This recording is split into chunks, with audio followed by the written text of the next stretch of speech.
Actually, that's a thing. That's a thing. Whatever you do, don't smile. All right, come on. Hello, I'm Lewis, and this is Go Download It, the show where we talk about the latest and greatest apps. Today we have Maggie and Daniel. Roll the titles.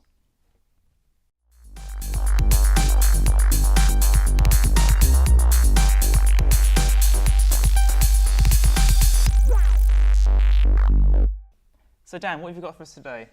Right, the first one I've got is called Rules, and there is an exclamation mark in the title, so you have to shout it when you say it. Okay. Rules is... it's a really nice, like, simple little game. It's kind of like a card picking, like, sort of like a matching game, but not quite. Each level has a grid of cards on it, and each card has numbers and pictures on them of little animals and robots and monsters and weird other stuff like that. And each level has a rule that you have to follow to get rid of the cards. So it might start out with just click all the cards in descending order. So you start with card number 10 and go down 9, 8, 7 until you've got none left. But then level 2 will add a rule. So it might be click all the green things, then click all the cards in descending order. And it keeps going and going and going and going until you can't remember what the hell your name is anymore. But it's a really nice little simple game. Like, the aesthetic is quite simple. It's quite nice. It's just got a lot of like beige backgrounds and stuff. So you're not too focused on the backgrounds. And all the colour is safe for like the cards and stuff. And it's nice and kind of whimsical, like all the levels have these nice little titles, and some of them actually give clues as to the levels. Because there's one level where you're only supposed to click the animal pictures. But then they've got monsters as well. So you're like, does that count as an animal? And because it's time-based as well, you've only got a limited time to complete each level. You're like, is that an animal? But if you look at the name of the level, it's called something like How Come Monsters Aren't Animals as well, or something like that. So it does give you little clues into it. And it's, kind of sort of messy around and jokey like that as well. Addictive as hell, but really, really, really, really hard. Really hard, especially once you get past sort of like level 4 or 5, because it will go down in order. You'll be like, okay, so this rule is I have to click all the red stuff first. Okay, so you do that.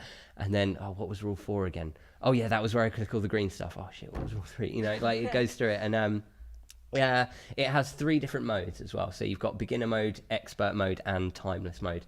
Timeless mode is probably the easiest one because it just keeps giving you cards and rules and you just keep going through it. So that's just for someone who wants to sort of play through the game and have a fun time with it. But I haven't actually tried expert mode because I'm not very good at beginner mode yet. So I can't you should comment give it on a try its for a laugh, just to yeah. see what happens. I don't even think the first rule will probably be like something, only click the cards, which are the square root of 10 or something, I don't know.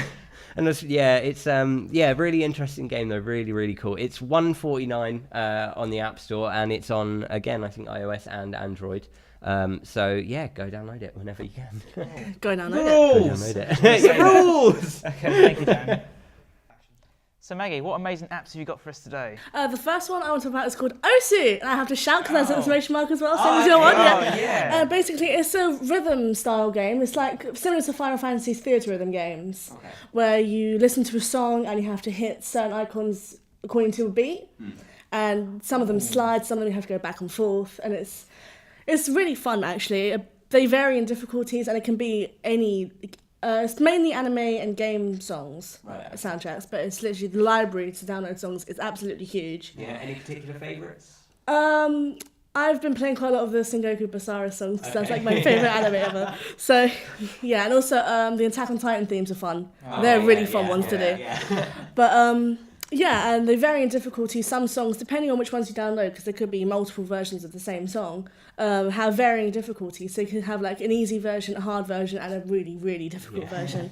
And the difficult levels are hard. Like you can fail in like 2 seconds. It's ridiculous. But it's tapping the screen really fast. Yeah, it's like, whoa, what do I tap? What? But it is fun, and plus because it's all songs that you like and that you know, and not ones they've given you, that makes it extra fun. So you can just download any games you want. Okay, cool. Well, not games, soundtracks you want.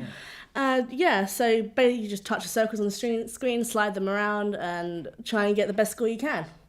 Cool. So it's like Dance Revolution, but fingers. Yeah, basically like that, yeah. And I think, because I used to play this game on the computer quite a lot, it used to be a PC version, which had multiplayer, but I don't think the app version does yet. Yeah. Okay.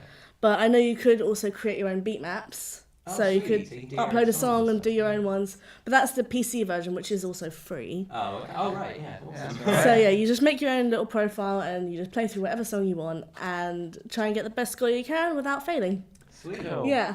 Okay, thank you. That sounds really good. Okay, Dan, so what's your second game? Okay, my second game is called Alpaca Evolution, and I think I even got you to download this one, so you have no excuses. This is another idle game. Talked about a dark room last time, and this is quite similar. It's although this one's on a bit of a quicker basis, whereas a dark room you can kind of leave it for a while and come back to it, and you can do that with this as well. This is based around a genetically modified Japanese alpaca. And the the modification that this alpaca has is it can absorb other alpacas, and then that makes it evolve and grow into new and various forms. So most of the game is based around waiting for the screen to populate with alpacas, and then you have to beat each alpaca up and then absorb it into your body, of course. Great stuff this is. Yeah. Always the weird ones on this show. It is really, really, really weird. You end up evolving into these really strange forms. I think at first you sort of you start standing up on two legs, and then you grow extra arms and extra eyes and extra heads, and there's later ones that you can get these sort of secret evolutions as well, and there's ones where you end up looking like a car, and I think my alpaca at the moment is at the stage where it's just a giant cylinder with lots of eyes all around it. So yeah, it's really weird and interesting. And there's just like Dark Room, there's a kind of weird little twist at the end.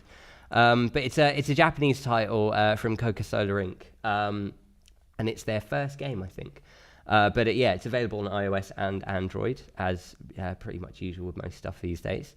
It's really frenetic and odd and strange, but it's just got this, I don't know, weird comfortingness to it. Like, it just makes you feel better somehow. Fun being Yeah. You've got your own little alpaca, and it's all weird and genetically deformed, and it's like, oh, it's mine.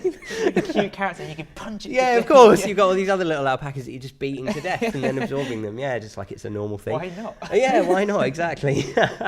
But it's got a nice little cartoony art style to it, even though it does get a bit dark and twisted and a bit muscly and horrible later. But there are so many different evolutions you can go through, and there's different ones you can unlock. And there's actually a point in the game where you get to choose a sort of forked path in the little narrative that the game actually has. But I don't know if they've changed it now, because you said I think they've updated some of it since the last time. But I haven't actually updated mine. Okay. But I know that it used to be mostly translated in English, but there were still some bits that weren't. But it's, I think, mostly done now. But I think there's still some graphical things in there where they've kind of, in the graphics, written some stuff in Japanese. Yeah, when I downloaded it, it did say now all in English. Oh, right, okay, I think it's all been translated. Yeah, so I'll need to get the update for Which that. takes out some fun of it. Yeah. But that was actually one of the things I found really, really fun about it, as frustrating as it was, because when you get to that forked path, you have to make a choice between two things.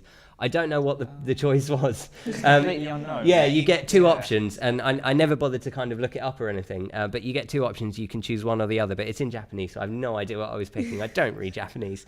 I don't know. I wanted to try both paths and see how it went, but I haven't got far enough on my replay to be able to try the second path yet. Plus, I can't remember which one I picked the first time. So I might have to go through a few times. Yeah. But yeah, we'll see. We'll see how that goes. But that's absolutely and completely and utterly free. And I don't even think there's any in-app purchases for that one. I think it's just literally a free game you can download. And each evolution that you get, there's an Alpacapedia, it's called, which gives a little information about the kind of abilities and things that happen to your alpaca as it goes along, its level of strength, and all that other sort of weird stuff, and the little backstories they give it and stuff. So yeah, it's a really, really weird one, but really fun to while away the hours on, especially if you're on the train, got nothing to do. Yeah, one of those. Beating up alpacas. Yeah, exactly. Beating up alpacas. Yeah. And consuming their flesh. That was creepy. Let's go with it. I'm not that creepy really, I promise. No, of course. So what's it called again? Alpaca Evolution, available on iOS and Android. Okay, thank you, Dan. No problem. Okay, Maggie, what's your second game today? Please don't judge me on this one. It's quite a dirty one. It's called Toilet and Bathroom Rush. Oh. And basically, it's a game similar to like WarioWare or Dumb Ways to Die, where you have to do tasks really quickly within like a 5-10 second time frame. But it's all to do with toilets. and everything inside the toilets. And some of them you have to wash the basin, and you can just guess what's on that basin. Stop phones from falling in, and tilt the whatever device you're using to roll the toilet paper into someone who doesn't have any. It's just all random stuff like that, and it's really funny. But I see, some people can be offended by that kind of thing. So if you are easily offended by poop, I wouldn't do it. He doesn't like poop. It's funny. I don't know. I don't either. In games. But it's just a completely humorous game. It's not serious in the slightest. But there is one negative. It is quite slow. It's not like Dumb Ways to Die, where it gets faster and you have to do things faster and it stresses you out. It kind of stays on the same level the whole time. Oh, okay. So it's always quite slow, and you have 4 lives. So you could stay on those 4 lives for ages without losing any. So what's supposed to be a short, silly pastime becomes really long, and you think, when am I going to finish this? It kind of becomes a chore to do it, It's too much poo, Too much poo. Sometimes it gets a bit much. Yeah. But no, it is, if you want to play a quick game, it is really fun. If you're into toilet humour. So what kind of graphics? Is it like a top-down thing, or does it change for each It kind of game? changes for each game. It flashes up what number thing you're 7 or 8, Right. and then it just goes into the next scheme. But it's kind of very crudely animated. Okay, yeah. Well, crude subject matter, crude animation. Yeah, it's really cartoony, really Okay, cool. It's kind of like a disgusting kiddie game. If that's the way you want to describe it. Kiddie game, yeah. But yeah, it is fun, and I'd recommend it. It's free as well on iOS and Android. Cool. And no in-app purchases, but you do get adverts. Sometimes, once you do 3 or 4 tasks, an advert will pop up and you have to exit out. But apart from that, it's totally free. Okay, awesome. Okay, thank you, Maggie. No problem. Thank you for watching this week's episode. If you missed the last video, you can catch it here. And don't forget to like us on Facebook. Yeah. Ooh, there. And follow us on Twitter. Bye. Thanks for watching.